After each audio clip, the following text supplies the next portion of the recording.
Sorry, give me a second. I forgive you. Have free. All right. This week's is, and I've already messed up.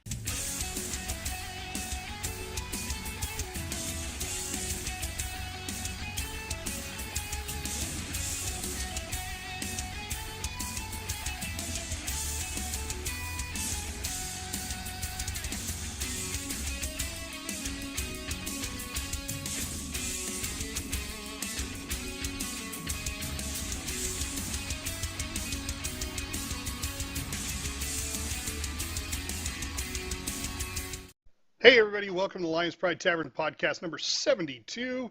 Tonight we find out how we did in this weekend's continuing raid of Antorus the Burning Throne. And tonight our infamous series, Dancing with the Bosses, continues. But before all that, let's start off with introductions. I'm your host, Stafford. I play a Dwarven Beastmaster Hunter in the awesome game World of Warcraft. Next up is JobUi. Hi, I'm JobUi. I play a Worgen Fire Mage. And Lorelei.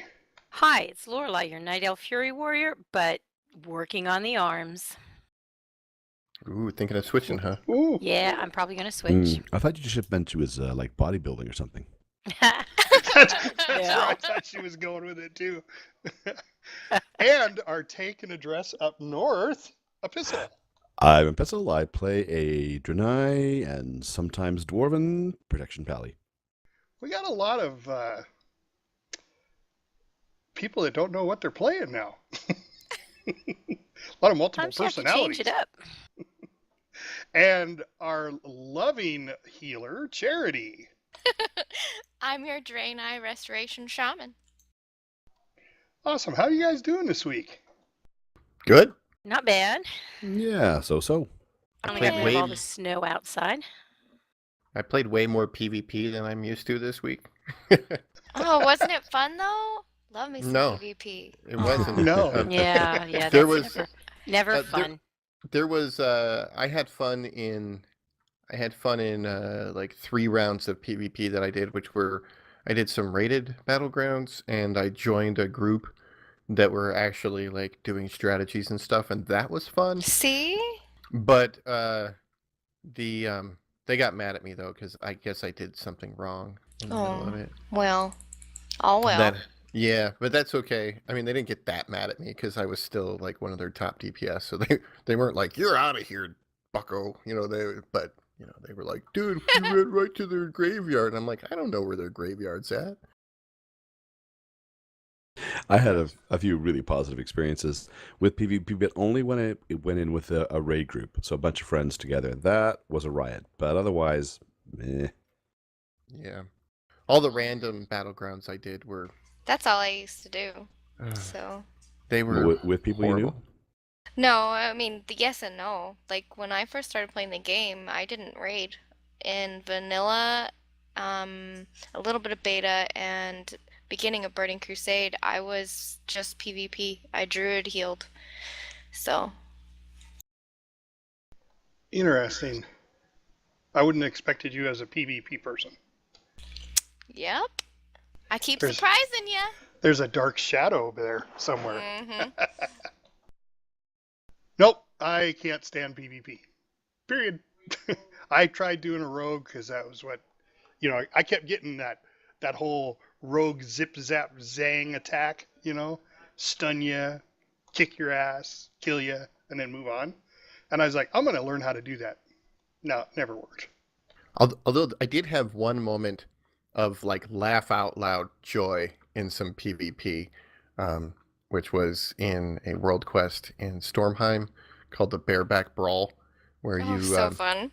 oh yeah, you get on these animals. Normally it's like bears, wolves, I think some kind of elk and a goat or something like that, and you attack them, and then once you get their health down, you can jump on their back, and then you can ride around on them, and you can still do all your normal attacks while on the move.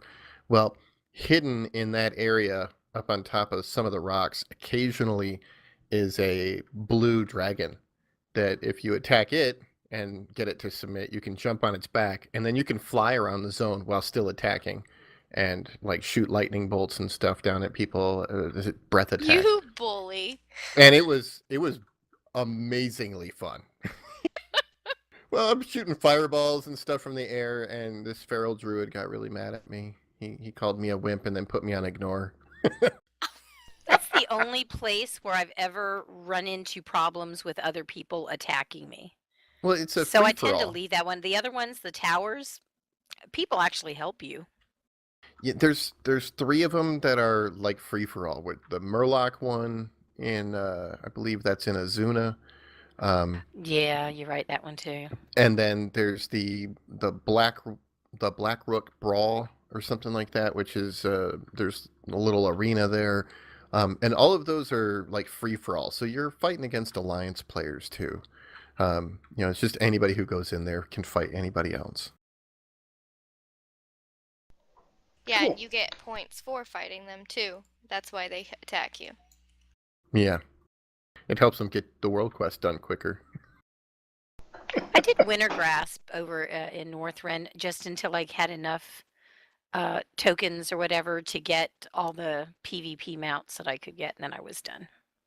Yeah, I should note that the reason I was doing so much PvP this week is because I wanted the honorable pennant, which is it's a little pole with an alliance flag that you can put on your character as you're running around in the world. And I thought that looked pretty cool, and I wanted it for a transmog setup that I was going to do, and so I played a bunch of PvP so I could get it. Leave it to JoBui to do something just for an outfit. Yeah, Or the color of the shoes. Yep. And did you get it? yeah, I got it, Awesome. and it looks cool with my outfit. It does.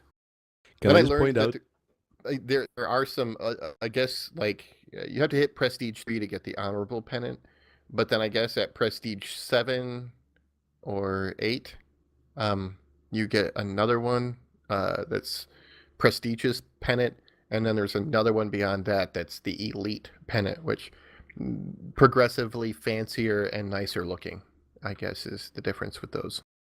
I just have Yeah. to point out the funny part of the raid last night for me was when JoBui was pointing out different people's shoes, as in the Coven of Shavara and the shoes that they were wearing. That was funny.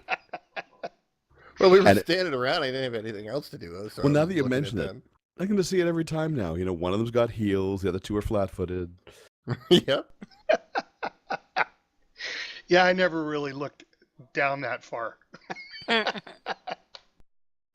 call Uh, that personal growth on your part. Yes. JoBui made me drop to another level there. So, speaking On of, that fight, you were already on a level. yeah, I was. Yeah. Speaking of, let's find out how we did in this week's raid. JoBui?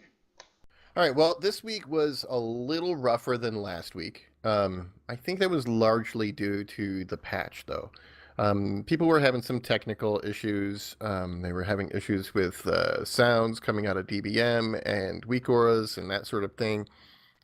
Frame rate issues here and there. People talking about lag. I think on Friday night, I even got disconnected right at the beginning of a pull in one of the fights. So lots of little technical issues that came up. And so there was a little bit of sloppiness on like Kingaroth, where we had a lot of people dying to the beam again this week, which we've been avoiding largely in the last couple weeks. We still made it all the way up to Varamathras and got one pull on Varamathras, but then we discovered there was another little bug that had been introduced or something, some kind of change where the tanks had to do a slightly different strategy. But we didn't have time to do a second pull on that night. So we came back Saturday, took out Varamathras on our first try, went on to Agrimar, took down Agrimar, no problem. Then we got up to Argus, and it was, I think, our third pull. We had a few issues, again, technical issues or what have you, or just mechanics issues, but we got it down, and then did the first boss, Guidotti the World Breaker, on Heroic, and that's how we finished off the week. Awesome. Boom Yeah. shakalaka. Yeah. So all in all, just one boss short of what we did last week. So given all the technical glitches, I know my computer shut down at one point and restarted. So given those little problems, it wasn't too bad. It wasn't an improvement over last week, but for all the technical glitches, it seemed okay. Yeah, I think mean, it was a World of Warcraft solar flare. Yeah, it wasn't horrible. It was just we had lots of little, this thing happened to this person, that thing happened to that person. It seemed like consistently throughout the raid this weekend. Well, And DBM was definitely messed up though. Yep. 'Cause even by the second day, even on Saturday, I still couldn't get my audio to come through. So I'm hoping they got some sort of patch coming out. Yeah, it's still not functioning properly. Like WeakOrus is not playing sounds correctly.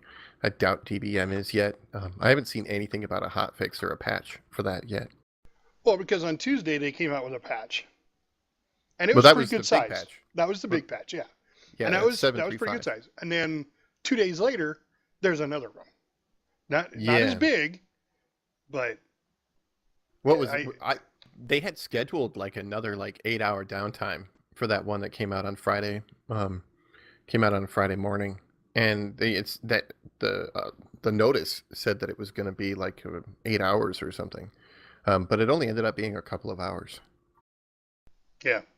but So- aside from that, I mean, there were some rough edges on some of our usually more clean fights, and we got to hear the Jobui alarm. A little. She's Yeah, been we waiting. did. She's been waiting to say that since we started. Yeah. Well, I mean, I'm standing there, and there's somebody standing right in the group with the big bomb, and they just stopped running, and I'm like, go away, run away, just take the bomb somewhere else. Well, it was funny because that was Tappuccino, and she ran from, because you're in the center with the circle, Well, and she the ran first from time one it side of the wasn't. circle. Oh no, Yeah, not that was first the second time. Yeah. And the one with Tappuccino, that one was that was so infuriating because she literally there's a circle in the center of the room, and you're just supposed to run out of there with your bomb, right? And she ran across the circle one direction, realized it was the wrong direction, ran all the way across the circle to the other side, started running back across the circle to the other side again, and then finally ran out of the group. Because she was trying to find the mark, and I nobody know. told her that it was behind the tree. So I was like, "Stop, calm down. It's behind the tree." Oh, and then she went right over there. Now, So- what's funny about that is the week prior, I lost sight of where the marker was, that it was behind the tree. And Tap had the big bomb and ran right behind the tree and then told me that's where the marker is. Oh, so she must have forgotten. Yeah, she must have, yeah. That's It so could have funny. been. It could have been the. She felt so bad though. Number she of didn't- wines.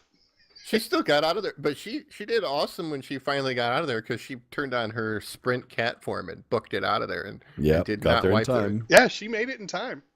Yeah, the first bomb Yeah. that didn't leave was apparently because of a glitch with a keyboard, and he apparently didn't couldn't run or something, or got stuck, and then blew up in the group, which didn't. I think we need a button that gives an audio tell to everyone in the raid that's basically just directed to one person that says, "You fool! You're going to kill us all." doom on you. Exactly. Yeah, Joe We've was all been pretty that person pouty at right some after time. all of that. Well, we were doing so good on that poll right up until we got blown up. Everybody's DPS was through the roof. All of the, in that first phase where we're getting those buffs, all the buffs were laid out just right. Everybody moved just like they were supposed to. It was going so clean, and then a bomb blows up right there, and he just stopped, and I'm like, "Go, run, stop!" Was this What are at you doing? 5% or even less? It was really getting close. No, Well, it our was first poll got us down to what, 1% again, or less Yeah. than 1%. Yeah, it was a 1%er. Yeah. Those are heartbreaking when you get so close. It was It's just still like- only. If I just would have had a few more arrow shots, if I would have pushed the Yeah. button a little faster next time. Well, but it wasn't. There wasn't anything we could have done on that. That first poll actually went to it went to enrage, and that's what killed us. Yeah. Yep. Oh yeah, because So- of a whole series of errors that had happened, people dying earlier. Right. We were short DPS way early in the fight on a number of things because of some pretty bad errors. And then, we just lacked the DPS to get his health down where we needed it to. And although we made a very valiant effort, we still hit that enrage timer, which was a serious enrage timer. It wasn't like he ran around the room killing everyone. He just killed everyone. Yeah. Yeah. There was no surviving that one. Again, this time we didn't get brought back again. No. But I was kind of surprised. I mean, most enraged things, I'm used to the boss, like, getting super tough, and then he runs over and kills that person, then he runs over and kills me, and then he runs over and kills that person. No, this was like he waved his hand, and we were all dead. You shouldn't just start the fight off that way, and we'd never get past him. Right. That You was know, a I- We brutal do have raid that boss. pull every now and then. Yeah. I actually read a tweet from one of the, I guess she's the head, like fight designer or whatever, or boss fight designer of some kind. I forget the exact title. And she said that it's her job to make sure that the bosses lose. But if they lose too easily, it's no good. If they lose too much difficulty, that's no good. So she has to try and find this like perfect balance of bosses die, but it's satisfying to survive it and to take the boss out. So I have, and I know there's a lot of our fans out there that have played Dungeons and Dragons before, and maybe they've been the DM, but as a DM, a dungeon master, you're the one in charge of the whole thing. You go through that where it's like, God, every monster I throw at them, they kill. I just want to throw one monster out there one time that just kills them all. I'm sure she has moments like that. Yeah, I believe it's called Mistress. Mythic? Mistress, no, Yeah, Mythic. Mistress in Tomb of Sargeras, I believe was. Thoughts. Yeah, Oh, They she have who we names. shall not name. They're out there. yeah, I'm pretty sure that that's what that was. Was Yeah, there's a few of them out there, but they they're workable, but yeah, Oh, I can Maiden. see. Well, Maiden, That's yeah, that was the Maiden other of one. Vigilance. That's what I was thinking of. Not Mistress, Maiden. Yeah. Thok, I don't know though. Thok was the first one that I've ever come across that I hate that dinosaur. I just hate him. That's when I started running with you guys, about the time Yep. you were hitting Thok. I remember dying as a mage many times back then. But we did have we had I think we did a head count, and there was somewhere in the vicinity of 9 trinkets that have dropped to raid members from Argus so far. I don't know if all of them have dropped specifically in one of our raids, but many of them have. We did a little bit of a count on that, so we've gotten quite a few of the trinkets to drop. None of the legendary trinkets yet. And I should also note, because we speculated about this before, I don't think either the normal trinkets or the legendary trinket can drop off the LFR version of Argus. Oh, I heard it could, but I could be wrong. It, like when I did some research on it, and everyone is saying pretty much no, it doesn't drop off of it. And if you look at the loot tables for normal on Argus, and you look at the loot table for LFR, the trinkets aren't on the LFR one, but they are on the Okay. normal and above. Well, that'll probably change because enough people that, for whatever reason, can't get into a raid group or, can't do normals and above, the LFRers. LFRers? Yeah, that's a good word. The casual LFRers, players. yeah. They'll start complaining, and I'm sure Blizzard's going to change that because they seem to always cater to the ones that complain the most and don't do as much. So Maybe. well, do they've know nerfed everything else. Why wouldn't they nerf that? they haven't nerfed everything. In fact, didn't Oh. they just buff like pretty much most of the zones? I mean, Well, Yeah, don't get me started on that. that could be an So hour-long much for discussion in quick itself. leveling. I mean, it's awesome because things are more epic, I guess, but my idea of leveling is just not thinking and leveling. And Right. now Now you have to to work at it. Yep. those Right, boss fights take forever. You in should be able to dungeons. binge watch TV and just kind of coast Exactly, through and that's it. what I wanted to do. Yeah, it's Nope. like doing an LFR. Nope. No more. Yeah. All right, guys. So I just want to kick back here and do a little advertising here. So if you want to advertise on our podcast, please go to advertisecast.com and you can look us up by our name, Lions Pride Tavern. Also, you can go to our Facebook page. That's facebook.com/Lions Pride Tavern. We're also on YouTube, iTunes, Google Play, Podomatic. All the links are in the description below, so you can definitely hit us up there. And we do have an email address that you can leave comments and questions, and that's lionspridetavern@yahoo.com. And this week, we have a comment, and we're going to let Epistle read the comment. So here's a comment we got from Erithor on ANR. Hi guys, I just wanted to drop a note to say thanks for the great podcast. I'm a new listener to your show and really love the chemistry you guys have, plus the game insights and tips you offer every week. I main a human protection pally and love the tanking and address advice. Keep up the good work, and I look forward to future shows. Kind regards. Well, right back at you, Erithor. Yeah, I kind of figured you'd enjoy reading that, considering That's he, nice. Really likes the taking and address advice. So. Except he's, human. Why would you want to be a human pally? I don't. I'm sure he enjoys it. Because he can get out of things. He has a get out of bad button. Oh, that would be handy. I hadn't thought of that. Yeah. Or maybe it's for the reputation bonus. Or That- maybe he just likes the way a buff human looks. Maybe he Oh, just could wants to be. look fabulous in a Now- dress. Must be. It might be. I can't. I only have one human tune out of all my characters. Wow, really? Yeah, because I'm playing a fantasy game, so I like to play fantasy characters, and I am a human, so playing a human in my fantasy game Yeah, seems sort makes of sense. not as exciting. But I'm an awesome human. No, there's nothing. I don't begrudge anyone else for playing whatever they want to play, human or whatever. But for me, I like to play Worgans, Draenei, dwarves, gnomes, you name it. You know what I heard one person say once, and I've never been able to back this up anywhere, but one person was saying the first tune you play is the one that's closest to you, so people are most likely to roll a human first. And the second one is the tune they roll, which is their idealized version of themselves, who they really want to be in a fantasy I realm. never So thought about that. I don't know if it's true or not, but I've heard that. It's I guess interesting. I'm an don't know. elf in real life. Yeah, because I did my night elf first. See, I think of Lorelei as more elfin. See, He's Really? kind of elven. Because Yeah, I see, get a So- human female. I don't think that's true. See, it's the closest to who you Well, really. now we know that really we know are. the thing you That's have who you are. about the females. So it's like that. You can watch from behind when they run. Exactly. That's why I did it.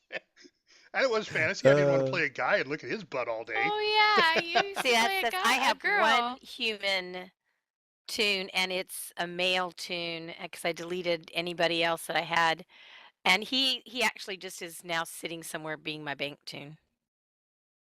yeah. You See, know, my I first think- was a Making a guy gnome. doing your bidding.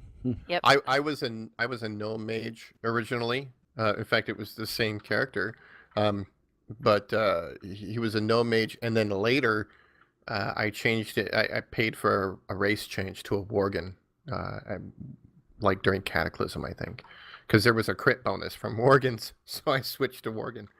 Oh, I've tried playing a worgen. I just can't do it for long. Why not? I don't know. It's just I don't know. It bothers me watching it run around. The girl Worgans are like they make me itchy. Like they're really scruffy. I don't Yeah. like them. I You wanna like get the out your guy shaver? Worgans, but I can't No. play a guy character for very long. I don't I- know why. But I- the guy Worgans are awesome. I just can't play a guy character. Yeah, I only have one female character. I have a female night elf. Well, I guess Oh, she's yeah. a demon hunter. She's a demon hunter. But the reason I went with that is because I didn't like the way the guys looked with the demon hunter. They didn't look very like cool to me or whatever. Yeah. So I made a female on that. But all the rest of my characters are male, and And I have to like the way it looks. yeah. All right, let's hypothesize really quick. So, you're a Blizzard programmer. It's Friday night. You've been working 14 days straight trying to get this night elf female character out, and you come to the part where you have to program in the dance. What do you do? Google silly dances and then see what comes up. I don't think silly dance. Okay, that's good. I could see silly dances, but I don't think that's what he was Or thinking. just origins. Like, I like that they kind of went with something that was like their origin of, like, heritage. You know, like, what would that character's heritage be close to? And that's kind of what they did, is they went with a dance that could have been close to an heritage that goes with that character. Okay, I can see that from the two female characters. night elves twerk, and it's like, all right, where did that come from? I'm going to tell you where that came from. I'm sure JoBui or Epistle can tell you too. It was Miss Kitty's, and it was just down the road. Has a big silver pole right in the middle of the whole building. Videos There, of all yeah, I the have seen the heritage videos of all the dancing, and dances it's like, that's why where I they said, got okay, them. silly dances. Yeah, I don't know. I would call that one like maybe more sensual or something, perhaps. You know, like maybe that's what they were going for, because night elf or something. Who knows? I know the Worgen dance is pretty Justin ridiculous. Timberlake. Yeah, it's pretty bad. The male gnome with the little slap. I'm Have like, okay, you- that. Have you seen the Draenei male dance? It's Yeah. like Yeah, that's thump, where the thump, silly. funk, it's funk, just funk. funny.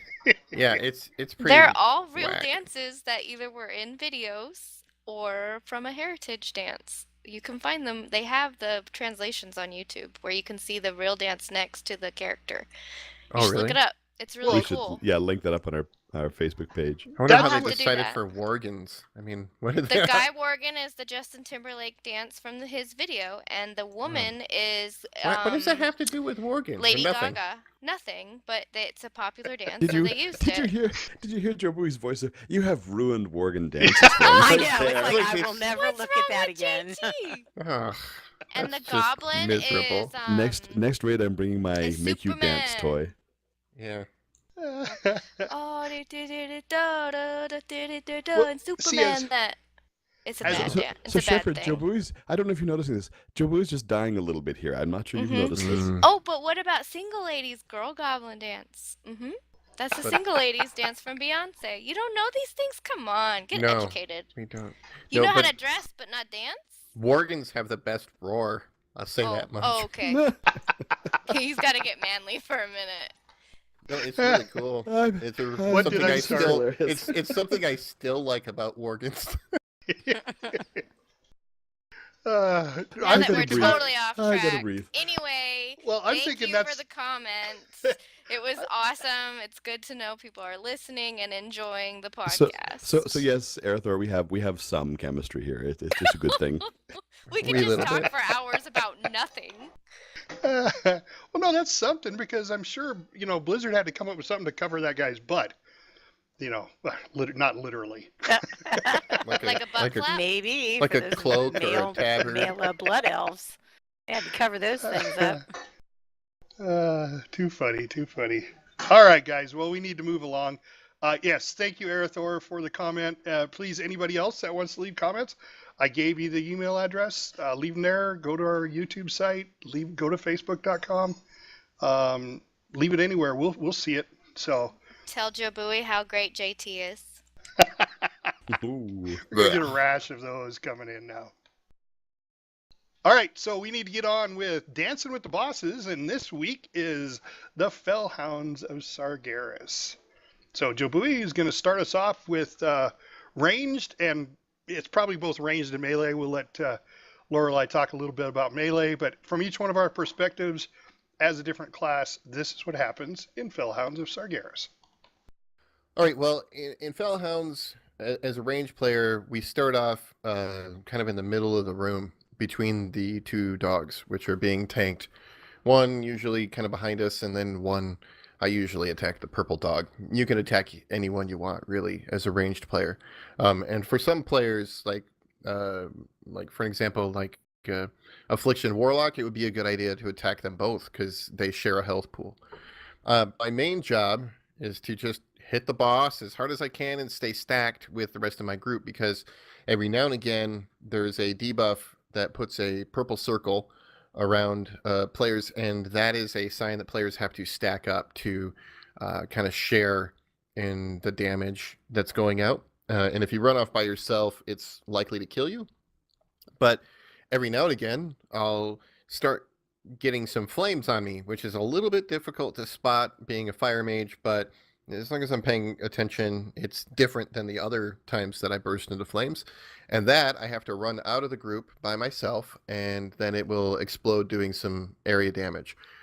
So you have to get away from your group during that part I of it. tend to run from you too, just Yeah. because you're on fire all the time. Yeah, I know. I'm sure it's confusing.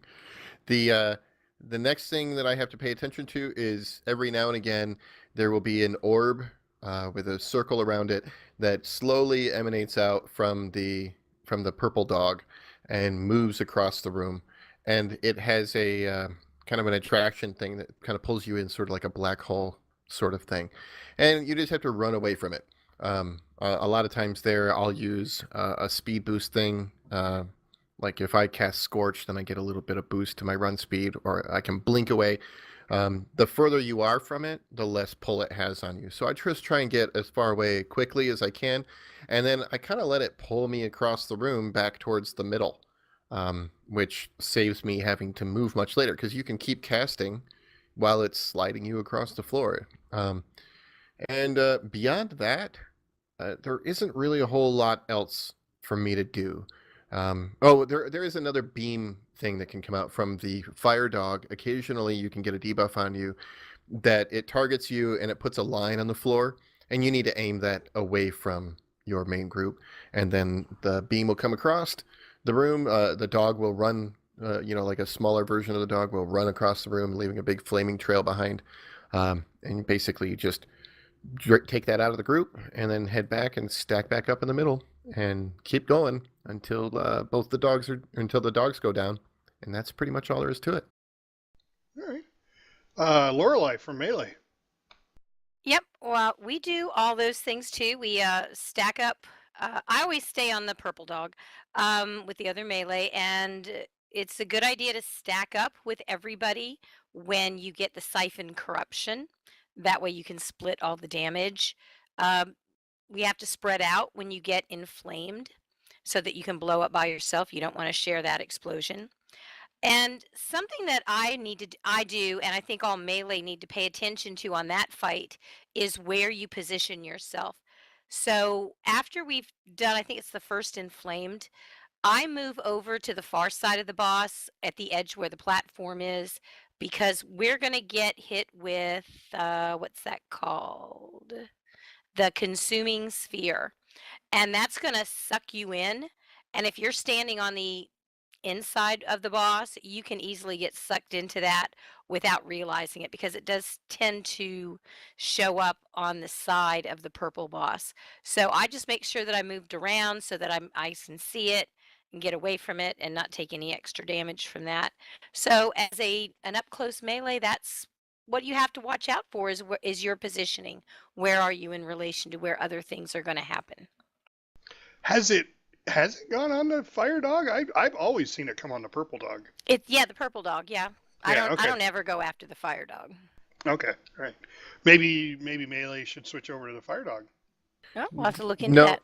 It think there's- heads over to the fire dog, so it goes Well, yeah, it often, heads over most there, of the but- time, heads between the two. Right. I But don't that remember gives them warning. exactly what it is, but there's a reason that I think it has to do with the heroic version of it, that we've been having melee stack on the purple dog. I think in the heroic versions, the melee stacking near the fire dog is dangerous for some reason, but I don't remember why exactly. Okay. It is good if we have a couple there, but that's another complication that doesn't affect us right now. Right, yeah, this is just normal, so. Mm-hmm. All right, I guess we're on to Epistle from a tanking perspective. This is one of those potentially tedious tank and spank fights for a tank. And so I usually go onto the fire boss and basically just stay there and mitigate for some of his larger hits of damage. But what I do like is they've thrown in a little trick that if as a tank you don't have this ability, it's a great time to practice it. And that's like a multi-key click thing because as you're fighting the boss, the what was it, siphon or the little sucky vacuum that comes Yeah, towards corruption, siphon Yeah. corruption. the corruption thing as it comes towards you, you're going to gradually get pulled off, slowly at first, and then increasingly until it's just about on you, and then it disappears. So what you have to be able to do is keep facing the boss and stop the boss from facing anyone else, because I believe it does a cleave, if not now in heroic. So you don't want to be facing it towards the melee that might be there with you. So you got to keep it more or less still, which means a fairly simple thing. You just want to kind of the way I positioned it, I tend to move clockwise a little bit. So I'll hit, in my case, I use for directional keys, I'll use the A, S, D, W keys. And so I'll be hitting the A key while still hitting my other damage and mitigation tools, and using my mouse to kind of fine tune the way I'm facing. So it's just a little bit of tweaking to keep it smooth and to not get any kind of big surprises in terms of where the boss moves or where you move. And a couple times when it gets really close, I might just straight up back out because I don't want to get sucked in and do a full-on rotation. And occasionally I then have to kind of throw on an extra mitigation because I might be running out of the range of the healers. But otherwise, other than that little kind of tweak with Siphon Corruption, it's a fairly straightforward fight. I think you guys are meaning Consuming Sphere, not Siphon Corruption. And the ball that comes out, the purple ball. Yeah, I'm talking about the ball. Yeah, the ball is the consuming sphere, but Right. siphon corruption is the purple circle that we get that we all have to stack because we have to share right. that damage. Right. I Okay, don't know right. if no, ranged I'm talking gets about that, but I know melee gets Oh, yes. that all the time. Range gets it. Yeah, range gets it. In fact, we sometimes have to remind people not to run away for that one. Yeah. Yeah, it's like the Hoover favorites. I'm having to worry about. Well, it depends. If you have the fire and that, you pretty much Right. got to go out there and then mitigate it yourself. But my mitigate was already used, so I died. That is a rare occurrence, though, to get both. To get both, yeah. I don't know if that's a timing issue, just in the boss of the health of the boss, or because I've seen it only a couple of times happen and not in any type of regularity. Yeah, I don't know what would cause that to happen at the same time, because typically the two that I see together is Consuming Sphere and the Inflamed Corruption. Those are the two that I usually see happen at the same time, because I'll be running away from the sphere sometimes and I'll suddenly burst into flames. I'll get inflamed and then blow up. But I don't usually see the what is it, the siphon? The siphon corruption. Yeah, and the inflamed at the same time. That's pretty rare, I think. I've gotten it a couple of times. I got a literally, question. when I was running out and got the purple, and yeah, it wasn't fun. I got a question for Lorelei on that one, because you're melee on the shadow boss. Does it move much or rotate much, or is Dark pretty much just keeping it immobile through most of the fight? No, he keeps him pretty positioned. I mean, he doesn't move around, and that's where I think that fight is so easy for melee, because you just stand on its back leg and you either stay there or you move out. But I think facing in the right direction is the most important thing. I Yeah, think that's what I was suspecting. Yeah. I think Durag mentioned something about there's something he has to run out of, or something to that effect, and but he tries to move side to side so the boss doesn't move. It just he tries to keep the boss in the same position, and he just runs out of his thing and back into it, or He something just to that effect. turns. It might be Yeah. whatever Yeah. that red line is, because when people are running, do we get that? Because you know what, I can't remember if we get that or not. Is Well, there yeah. something? There's fire that goes at you trail behind you. Okay. You So guys you are- don't might think the have red to move lines the come boss if till the it next- comes through him, because that's happened a couple of times. But other than that, I mean, it's just pretty much just stand there, make sure you Right. don't step in So it something that you sounds- shouldn't. It sounds like Dark's doing the same thing that I am, then just a little bit of bob and weave back up or shift a little just to counteract the gravity effect. Probably, yeah. Okay. And it might be the fact that I got both of them was because we lost people and it didn't have enough to place it on somebody else. It's possible. Yeah. When we get down there too far. So, well, let's get on to Charity and see how it looks from a healing perspective. I have noticed that on heroic that happens more often at the same time, by the way. I don't know if you guys have done it at all, but it does happen on heroic where we get it at the same time. But anyway, so what I do is, depending on when Joe wants heroism, I do my heroism with Mommy to make sure one of us gets it off. And then I keep healing circle and stream totem down and riptide on the tanks at all times because we're usually grouped up, so it makes it a lot easier to keep everybody going. I DPS the boss until we start to take damage because at first we really don't. And then I run out for fire, obviously, and stack for purple, obviously. I hot and spot heal people getting blown into the air, and I think that's only on heroic. But as soon as I see someone go up, I start hotting them up so that they're all ready to go. If we lose melee by the boss on heroic, I go over and I try and stand with the melee because they have to have so many melee in range, and I don't remember the mechanic and why. I think it's a fear, and I do that. And then when Consuming Spear comes out, I use my Ghost Wolf and Gust of Wind to get away, and I chain heal so that I can get everybody up while they're running away in fear and craziness. Sometimes it gets really bad, so I have to use my Spirit Walker's Grace so I can run and cast. If things get really hairy, obviously I use my cooldowns and I let the heal team know, and I use stuff like Healing Tide Totem. And if I need to use Spirit Link, I let the group know because usually they don't realize I'm using it if we're not already grouped together and they'll run into the circle. But I mean, that's pretty much it. It's just about keeping everybody alive in the craziness and doing all the mechanics. Do you, when the sphere comes out, do you find yourself not casting any more healing spells during that entire time? Just staying away from it?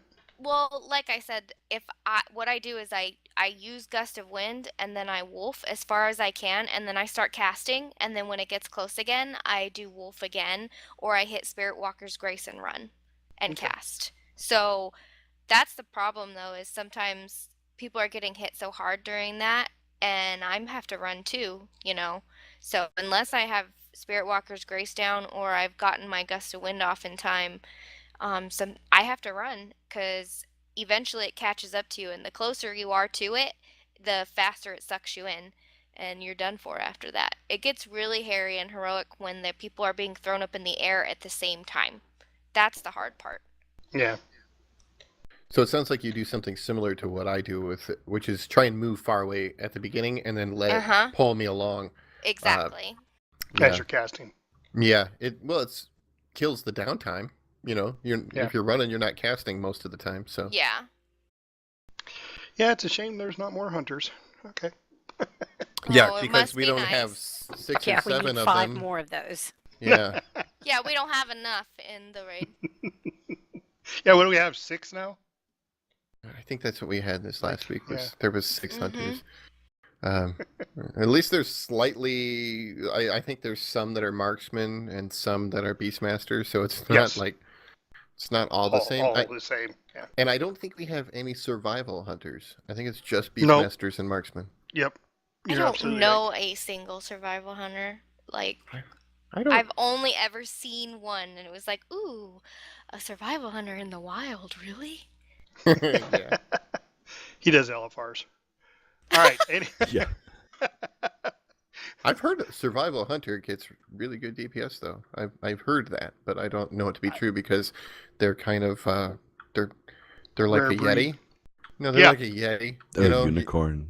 Yeah, they're the unicorn. Yeah. Well, there was either a blue post or they talked about it. They talked about how Blizzard said that they're gonna try and work on them because they're not exactly what they wanted. They want it to be viable, and it's obviously not when no one plays it. So Yeah. they're supposed to do some things to make it more wantable to play, I guess. Kind of like rogues. But it's Yeah. but I see plenty of rogues A lot playing, of people but play rogues. They're but- really I just high haven't on seen a DPS lot right lately. now. but with the survival hunter, I think the problem there is that it's people that play a range class playing a melee spec for a ranged class. I think I think it's a bit of a turnoff for some players. Yeah, because all three have always been ranged when you're with a hunter. You know, it's never been up Mhm. close. So yeah, and that could be the definite turnoff, I suppose.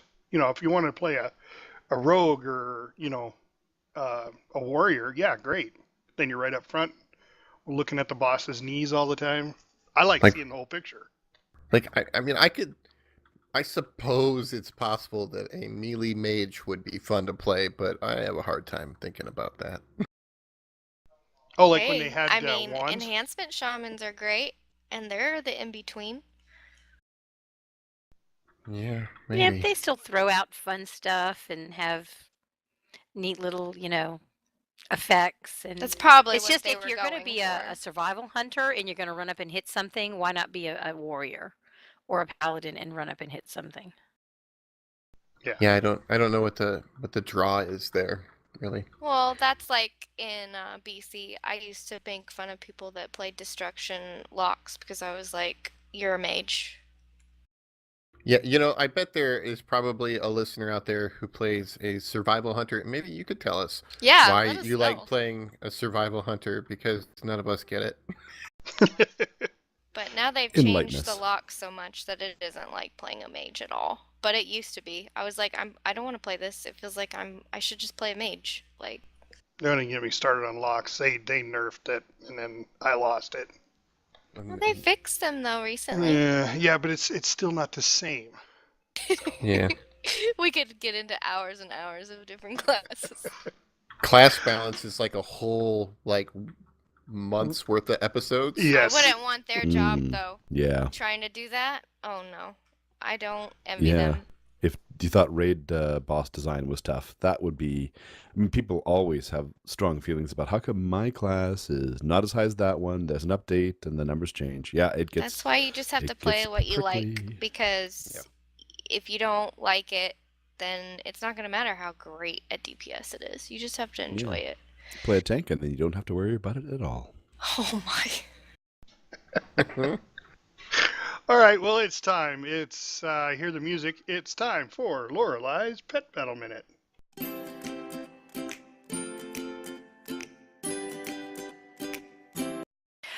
Hi guys, today we cover another team that you'll need to fight in the Celestial Tournament. This time it's Scully the Pickle McLeary, Dr. Ion Goldblum, and Laura Walker Cho. For Scully, you'll need to bring along an effervescent glowfly with Swarm and Scratch. To battle Dr. Goldblum, you'll need a flying pet, such as the Sandy Petrel with Thrash and Hawkeye. And to finish off Laura Walker Cho, you'll need another flying pet with Slicing Wind, such as the Seagull. If you're missing any pets for the battles that I've talked about, check your stable for pets with the same abilities and you'll be just fine. Don't forget to check out Zufu's Pet Guide for your battle rotation. Blizzard has gone a little creepy for this new non-combat pet found in the latest patch. The story of little Una is continuing and things have not fared too well for our little Draenei ghost. Head out to the Antoran Wastes and find the Scavenger's Boneyard, which is west of Hope's Landing by the green river that looks like a Y. Kill mobs for the Call of the Devourer scroll. This is not counted as a quest, so you won't have a question mark or directions on where to go. I've posted a link for a guide on our Facebook page. You'll need to search for Urzel's Bone, an Imp Bone, and a Fiend's Bone. And these can be found in different places within the Scavenger's Boneyard. They do not sparkle and can be hard to see, so hover over every single bone you see. Once you have these, find and click on the bone effigy to summon the many-faced devourer. Prepare for a fight. And fellow pet battlers, this is just the beginning. After killing the devourer, you'll get a doll that lets you summon Una. Summon her and be prepared for a long tour quest line, similar to the one that you did with her in Outland. Remember that one? Long, long time ago. Your reward for finishing all this will be getting Una as your non-combat pet. And while you can't battle with her, at least she won't be stuck in the fell abyss with all the bad guys. And then there's Getting Deeps with JobUI. Today I'll be talking about trinkets, how you can find out which ones are right for you, and how you can get your hands on them. First, you'll need to find out what trinkets are best for you. For this, add-ons like Pawn will be of no use. Pawn does not evaluate trinkets, so you'll need to do a little research. Websites like Icy Veins have good information for every class and spec on which trinkets are best for you. Simply go to the page for your class and spec and select the Gear, Legendaries, and Best in Slot option from the menu on the right side. There should be some information there about which trinkets are best for you. Usually those trinkets are linked to WowDB, where you can find out where that trinket comes from. AskMrRobot.com is another great way to find trinkets that will be good for you. Load your character up on AskMrRobot.com.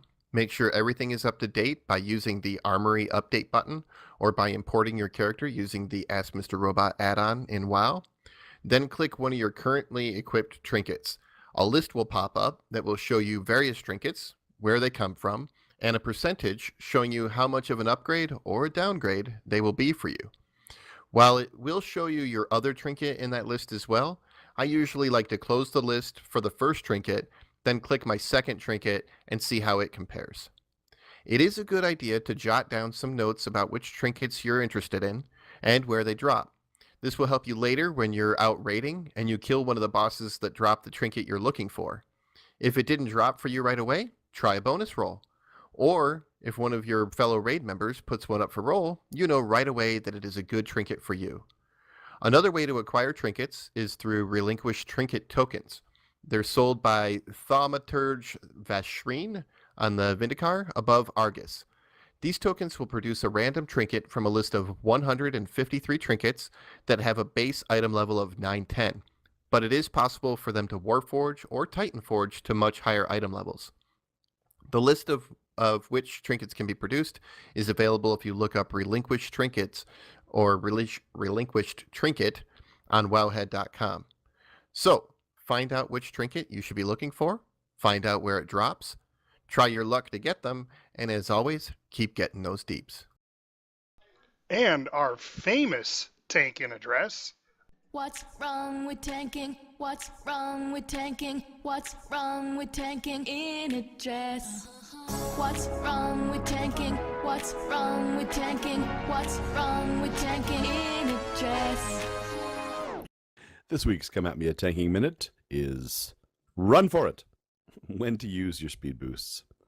First of all, speed boosts are a great thing to have. Make sure that you've got them ready, hotkey to use at a moment. Your goal as a tank is always to make sure everything's trying to attack you. So you want to get to things first, because if an over-eager range hits somebody out to the side, they're going to go off in some weird direction, and it's chaos for you. So what you want to do is hit things first before these overactive range types get to it. So you know what? I think it's an ego thing for the range. They really want to be attacked. It makes them feel good about themselves. I don't know why. But anyway, so all that being said.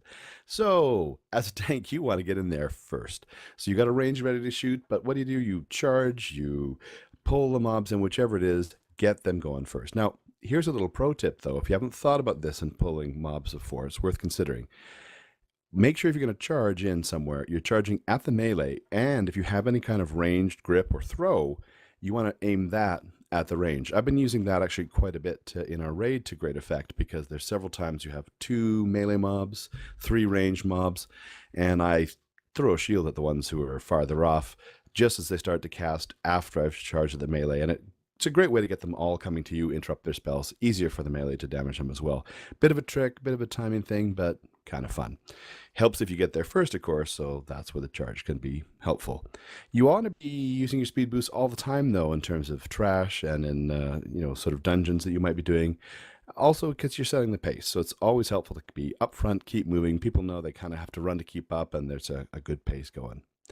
Now, as for bosses, in LFR, I would still say charge in. I don't expect that a countdown timer is ever going to be used to great effect in LFR. I think maybe I've seen it once or twice used, but there's always somebody who pulls early, sometimes really early.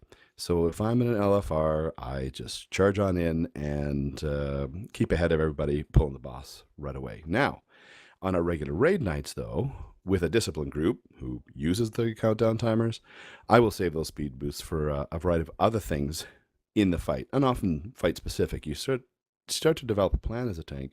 When you're going to use the charge, what's it going to be most useful for? I think the best dungeon to practice this on, or the best raid boss, I should say, is Portal Keeper Hazabel, for a few reasons. When she's casting Collapsing World, as soon as she starts to cast it, you can use a speed boost, move on out of there to your next position, and she won't be hitting you. You don't have to use a defensive cooldown because she might be hitting you from behind. You can just boot it all out there, be across the room before she even finishes casting. No damage taken to you, and she'll just be having to run across the room to catch up to you. You know, like all these overzealous DPS that you have to compete with sometimes too. So that's one use for it. But in that fight too, there's also the fact that the portals will open, and sometimes you're not in the best position, depending on the timing of how fast the boss is going down, to get to that portal. So having a couple speed boosts can be really useful to then get in there, because, again, so we've had some overactive DPS who are right by the portal, who've sort of planned it and positioned themselves well, charge in there really quickly, but then can get themselves killed because there's no tank stopping the mini boss from nom-nomming them. So sometimes you got to boot it back as well, return from the portal quickly to save the other tank who's been getting pounded on from Hazabel for quite a bit too. So there's a great boss fight to be practicing your speed cooldowns and be using them all the time to zip back forth and optimize that raiding encounter. So run for it. Use your speed boosts. And that's been Come At Me, a Tanking Minute. And then there's...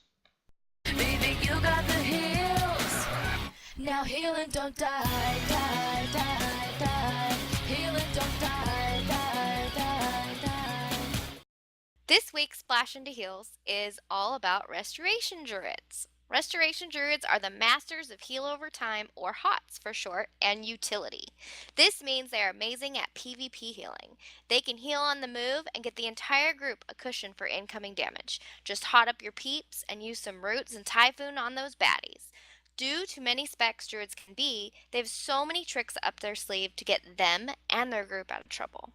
Their toolkit / cooldowns consist of Tranquility, which is a massive group heal, which is the big cooldown that everybody wants and that we swap around. They have Essence of Gehanir, I don't know how to say it, but it has a hot heal for a frequently up to 100%.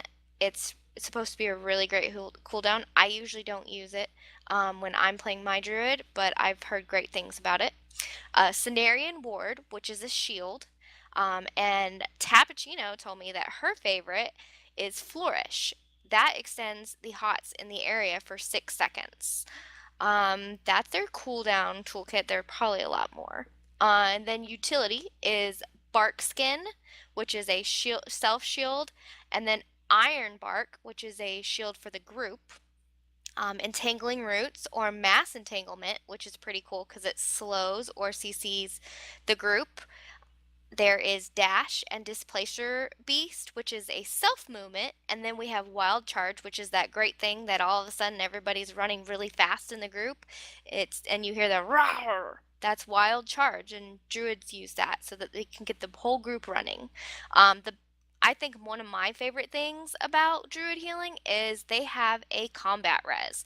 We freak out when we don't have that res. I tell you what, we go into the group and everybody's like, what are we going to do? We don't have a combat res, so nobody's allowed to die. Another great thing is Typhoon, which is a pushback, which when you're out in the world or when you're PvPing, you can get people away from you so you can DPS them or heal longer. Mighty Bash is a knockout. Usural's Vortex is a slow, and it's kind of like this twisty turny thing that helps keep them away from you. Prowl is great. I know that when I used to do PvP, I played a druid and I would sneak in with a rogue and pop out and heal, and nobody knew I was there until I'd pop out. So that's helpful. You can also get around mobs and turn in quests and stuff a little bit better that way. The pros about druid healing is they are the quickest in the West. Anyway, they are fast on their heels. They can get them off really fast and get back to whatever they're doing, which means they have constant sustainable healing, which is great. They're very high mobility, so they can run around and do anything they need to do and still be healing. They're great buffers for the raid. What that means is it's kind of like a cushion with HOTS so that we don't have to worry about incoming damage.